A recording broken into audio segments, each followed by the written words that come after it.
Accessing peace. Existing without violence, with the ability to calmly resolve conflict. Downloading love. An overwhelming, deep, positive affection towards others. Activating liberty. Living your life as you see fit without infringing on the lives of others. Welcome to Peace, Love, Liberty Radio, online at fppradio.com. I am your host, Darryl W. Perry, the Liberty Penguin, the Wombat, the uncut cocaine of libertarianism. And you know what day it is. That's right, it's a Friday, and you know what that means. Yep, that's right. It's the day that I answer your questions. I've got a lot of them, and I'm glad I do. Because I love having, a number of questions to go through. And then it gives me the opportunity to where if I don't wind up getting through everything, I've got some leftovers that I can get to next week. So, as always, send questions to ama@fppradio.com. That's AMA as in Ask Me Anything at fppradio.com. First question. When is an animal owner liable for medical expenses related from that animal? And I think I've mentioned this previously on this show. I know I've mentioned it on Free Talk Live and other outlets. I don't think that you can actually own an animal. Now, you might be asking, what do you mean you can't own an animal? I've got little Fluffy, and I go to the vet, and the vet says, are you the owner of Fluffy? And I say, yes, I am. So I have to own the animal, right? No. No, you can be the caretaker of an animal, and there are some people that might say, well, caretaker and owner, that's a distinction without a difference. But I disagree. I believe that using the term caretaker implies some sense of responsibility, whereas an owner of something can destroy the thing. So I could, in theory, and I'm not going to do this because then I would need to spend money to buy a new one, but I could, throw my laptop across the room and, just break it into shards to where it's not usable. Because, the laptop is an inanimate thing. I can do with it what I want, as long as I'm not, infringing on somebody else. So, I couldn't take this next door and hit my neighbor in the head with the laptop because, well, that would be violating my neighbor's rights. But, the laptop itself does not have rights, and then that comes into the question of well, at what point does artificial intelligence or computers, when do they gain rights? And well, luckily we're not there, so we don't have to worry about when does artificial intelligence wind up getting rights. But the point is that you can do what you want with property. You can destroy property if you want. Animals, I don't believe, can be property, meaning that you can't just decide to, abuse and destroy Fluffy. Now, then that gets into the question of eating animals, and I know I've talked about that previously. I do think that, if you are claiming to be the caretaker, or some people would claim to be the owner of an animal, but I'll just use the term caretaker. If you are, the caretaker of an animal, and you want the animal to be your pet, then as soon as you claim that animal as, you're responsible for, you're the caretaker of, you have named the animal, you are feeding the animal, at that point, you, I believe, are responsible and liable for any medical expenses. Now, if you are raising an animal for food, and that gets into, a little trickier of a situation, because then there's the question of how do you determine which animals can be food? And I say if you want to cook it and eat it, it can be food. Now, I realize that there are certain things that are frowned upon in the United States that other cultures might not think twice about eating. There are things in other cultures that they will frown upon you eating, but in the United States is perfectly acceptable. The animal that comes to the front of my mind for the former would be dogs and cats, that in some Southeast Asian countries, from what I understand, are eaten on a fairly regular basis. The latter, a good example would be cows, where in India, especially among the Hindu population, cows are considered sacred. You do not eat cows in Hindu areas of India, but yet cows are considered, just a regular thing to be consumed in the United States. So, again, that whole question of, how do you determine what you eat? And the way I look at things is if you kill it, you should eat it. Now, I don't think there should necessarily be a law, and that gets into the next question. And this is something that, some people get really weird and particular on using the word should. And does the word should mean shall? Does that mean that, there should be a consequence? If you don't do X, then there's a consequence of Y or Z or whatever. Fill in the blank. I use X and Y because those are the ones that are most often used in like algebra and other, like higher maths, to where it's solve for X. And I never have understood, and yes, I know I'm derailing here, but I never have understood why people get confused with some of the algebra and geometry stuff, to where they're like, I don't understand because there's letters with my numbers. And so when you were in first grade and kindergarten, they used shapes. They would say 2 plus triangle equals 5. What goes in the triangle? Just replace triangle or the blank space with X, and then all of a sudden it's called algebra. 2 plus X equals 5. Solve for X. Should not be any more confusing than 2 plus blank space equals 5. What goes in the blank space? But I realize I'm in the minority on that, where I don't get confused by math. There's more from the Ask Me Anything when we come back here on Peace, Love, Liberty Radio. In 2115 New England, there are no borders, no states, and no regulations, yet never has a more peaceful and prosperous place existed. But Mr. Drake's security company has seen better days. Faced with the prospect of waning power, Mr. Drake intends to replace the anarchy of New England with a government. But at what cost? Will anybody care? And can anyone stop him? Anarchy in New England by Joe Jarvis is available from Amazon.com and all major bookstores. Are you tired of governments murdering people around the world? Stop using their money. There is an alternative. Bitcoin is a stateless, free market, non-political currency. Bitcoin cannot be inflated or controlled by any government. By using their money, you are helping the state. Stop doing it. You have an incredible alternative available now. Learn it, use it, spread it. Get started with Bitcoin at weusecoins.com. That's weusecoins.com. You're listening to Peace, Love, Liberty Radio, online at fppradio.com. Welcome back to Peace, Love, Liberty Radio, online at fppradio.com. I am your host, Darryl W. Perry, the Liberty Penguin, the Wombat, the uncut cocaine of libertarianism. And it's Friday, which means it's the day that I answer your questions, and I have a good many of them, and I'm glad I do.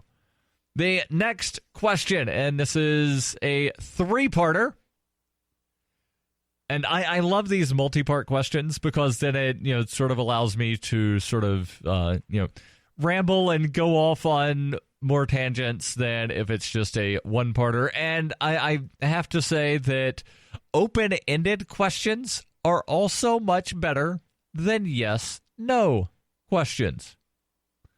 Just a little side note there. And again, if you have any, you can send those to me at ama@fppradio.com.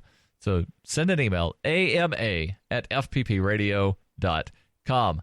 Question: repeal or amend? How many laws do we really need? What would they be and why? Well, the first part, repeal or amend, I would have to say which section of the myriad of statutes. Most of them could probably, just repeal and they would be fine. Other ones, maybe amend a word here or there. But again, I would need to know exactly which statute and regulation you're asking about before I could tell you. How many laws do we really need? This is where things get tricky, right? And it's not necessarily how many laws do we need, but how many interpretations of the single law do we need? Do we need to try to, write down and regulate every little minutia of the one law that I think should exist? You heard me right. The one law that should exist. That law, and that's kind of answering the third part second, right? Where the third part of the question is, what would they be? That being the laws that do exist, where questioner is, how many do we need? I think we need one. What would it be? It would be, quite simply, the non-aggression principle, which is the basis for human interaction. There are some people that say that it's the end-all, be-all of human interaction, and you can be a complete a-hole to one another as long as you're abiding by the non-aggression principle, or what some people call the NAP, then you're okay, and nobody should say anything about it. But I think that it's the basis for human behavior, and then you get into the minutia of what actually can be construed to be aggression. So the non-aggression principle, basically, and there are many interpretations of how this can be written, but basically it boils down to everyone has the same rights as everyone else and can do as they please with their body and their property, as long as they do not cause unjust harm to another person or the property of another person. There are some people that will say justly acquired property, and I'm fine with that.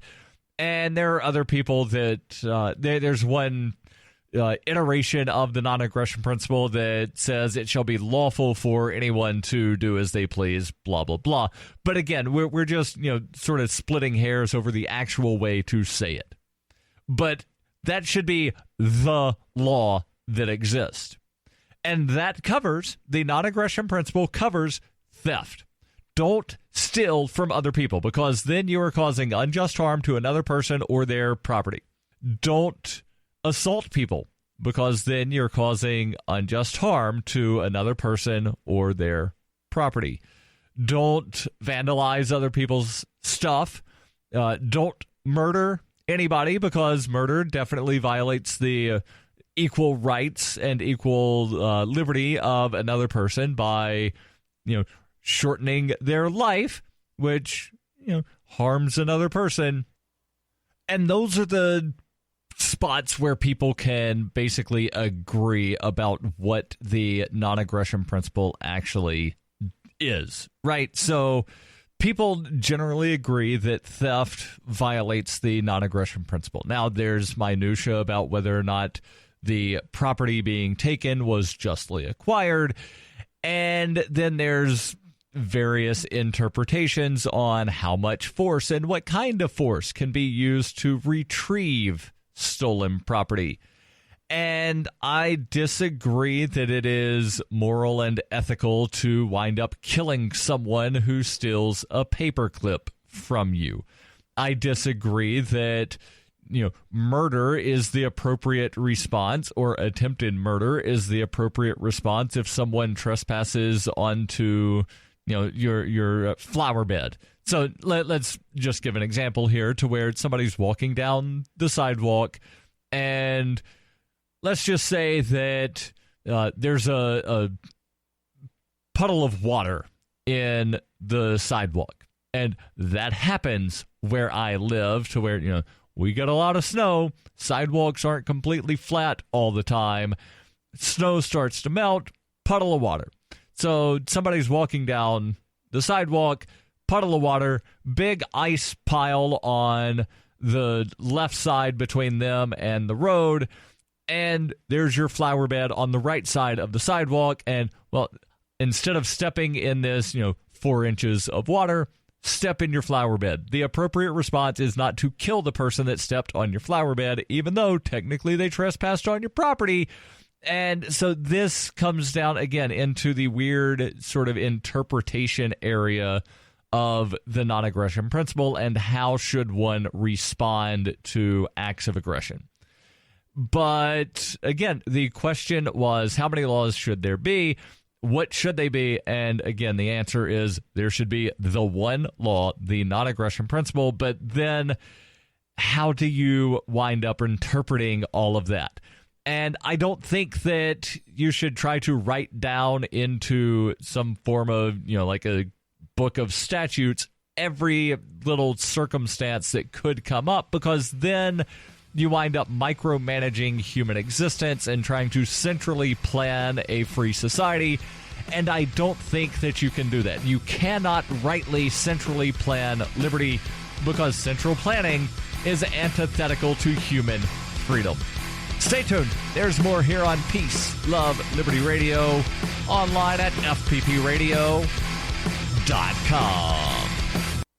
It is the year 91,001 BCE. Witness humanity's origins in Hyperchronius, a classic role-playing game for Windows PCs with a story like no other game before. The liberty-oriented experience that is not to be missed. Go to zog.ninja to get your copy of Hyperchronius today. Use the code FPP to get $1 off. Hyperchronius, zog.ninja, code FPP.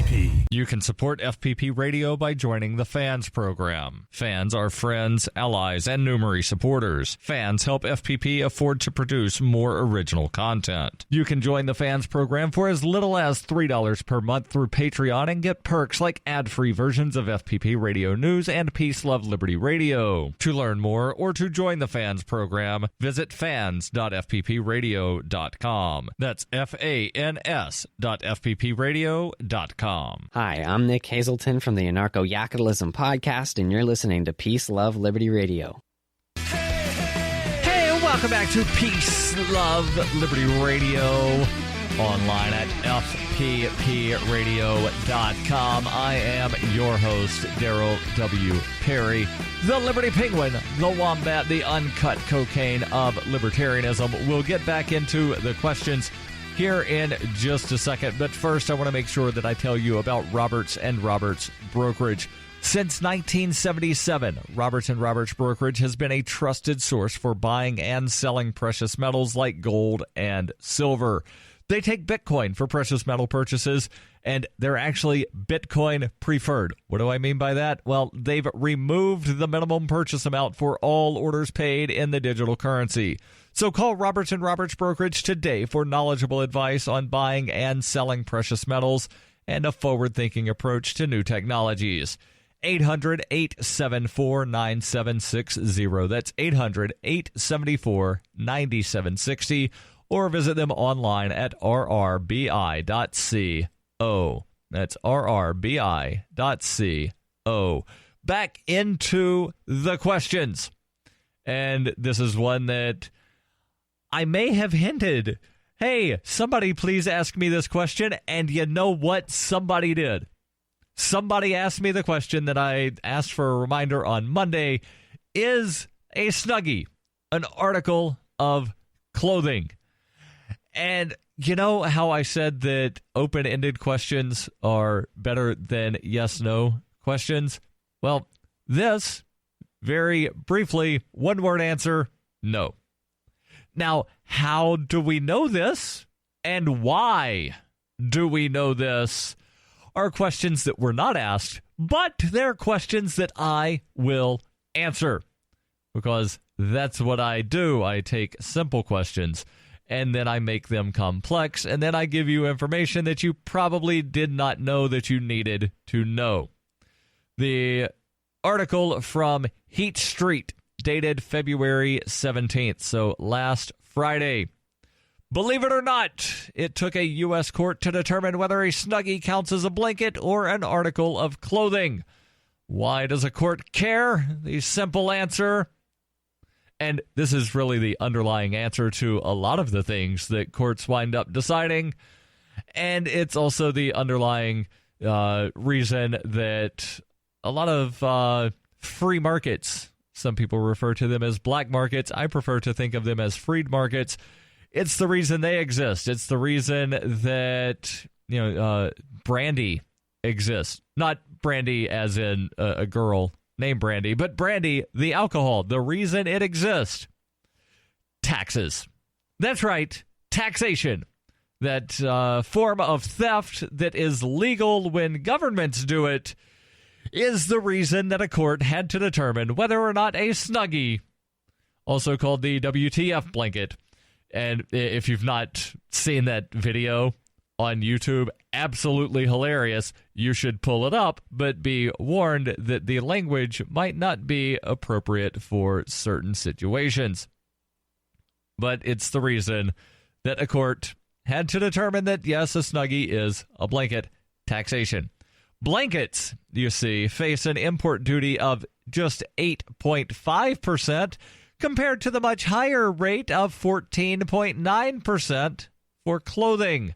That adds up, especially considering that All-Star Marketing Group sold more than 30 million Snuggies in the first 5 years.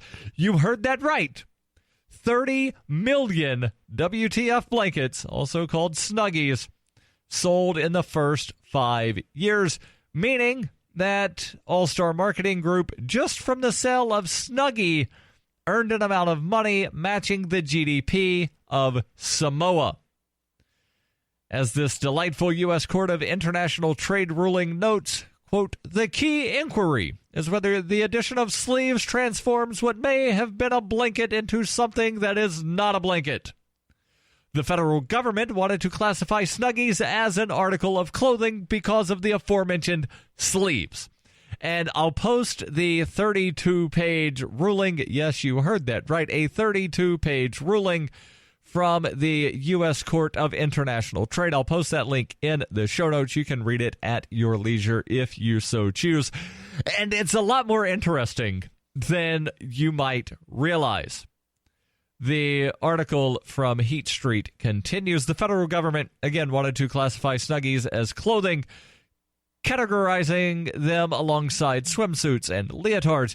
In support of this classification, the U.S. Department of Justice posited that Snuggies look like a clerical or ecclesiastical garment and vestment, or perhaps professional or scholastic gowns or robes. Yes, you heard that right. A blanket with sleeves was classified by the Department of Justice as looking similar to clerical or ecclesiastical garments or vestments, or professional or scholastic gowns or robes. So could you imagine someone on their graduation day from college walking across the stage being handed their master's degree or their bachelor's of science, their BS, wearing a Snuggie? I don't think you would take them seriously if you went to church on Sunday and the preacher was standing behind the pulpit wearing a Snuggie. Would you listen to anything he said? I don't think you would. But the court did agree with All-Star Marketing Group, which agreed in part, or rather which argued in part, that because the Snuggie lacks any rear closure, it is not an article of clothing that is ordinarily worn. All-Star did concede that some people have worn Snuggies during pub crawls, but the ruling and the case came down to the very sleeves that the DOJ said made the Snuggie a garment? I'll tell you all about that in the closing moments here of Peace, Love, Liberty Radio. Coinbase is a simple and secure online Bitcoin wallet for sending, receiving, and storing Bitcoin. Coinbase also allows you to buy and sell Bitcoin using a bank account or use their tools to accept Bitcoin as a merchant. Coinbase has more than 1 million consumer wallets and is trusted by over 25,000 merchants, including Overstock.com, Khan Academy, Reddit, and of course, FPP. Get started at coinbase.fppradio.com. You can support FPP Radio by joining the Fans program. Fans are friends, allies, and numerous supporters. Fans help FPP afford to produce more original content. You can join the Fans program for as little as $1 per month through Patreon and get perks like ad-free versions of FPP Radio News and Peace, Love, Liberty Radio. To learn more or to join the Fans program, visit fans.fppradio.com. That's fans.fppradio.com. You're listening to Peace, Love, Liberty Radio with Darryl W. Perry. Welcome back to Peace, Love, Liberty Radio. Online at fppradio.com. Sleeves. It's all about the sleeves. What am I talking about being all about the sleeves? That would be whether or not the Snuggie is an article of clothing or whether the Snuggie is a blanket. Now, I already told you that the Snuggie is a blanket. But let's delve into this ruling just a little bit. Footnote 7 is particularly interesting, where they refer to the sleeves as tubes that are merely sleeve-like, according to All-Star Marketing Group, or as the defendant, that being the U.S. federal government, classified them as just sleeves. So are the tubes of cloth sleeve-like, or are they sleeves? The parties agreed that the tubes attached to the polyester fleece rectangles may be categorized as sleeves. And then All-Star Marketing Group says that because they comply with the voluntary blanket flammability standards, then it should be just considered a blanket. And specifically about the tubes, they say 2 holes are cut and tubes of the same polyester fleece are sewn into the holes. The plaintiffs include the following measurements of the sleeve-like things. The ruling itself states the following: the sleeves support rather than detract from the Snuggie's primary design and use as a blanket because they ostensibly enable the Snuggie to remain in place and keep the user warm while allowing the user to engage in certain activities requiring use of their hands, the court said, concluding that the Snuggie's essential characteristic was to keep sedentary people warm. And then going down to the final paragraph, they say the undisputed facts show that the Snuggie preserves the essential characteristics of a blanket. The sleeves, again, support rather than detract. The court thus concludes that the Snuggie is correctly classified as a blanket. For the foregoing reasons, the court holds that the subject import is properly classified under tariff number, and then they give the number. But this, again, it's just absolutely fascinating that it wound up going to a court to decide whether the Snuggie was a blanket or an article of clothing. And you may recall I previously talked about a court case where a court had to decide whether a burrito was a sandwich. And you only know that because of the Ask Me Anything, where every Friday I answer your questions. Send those over, ama@fppradio.com.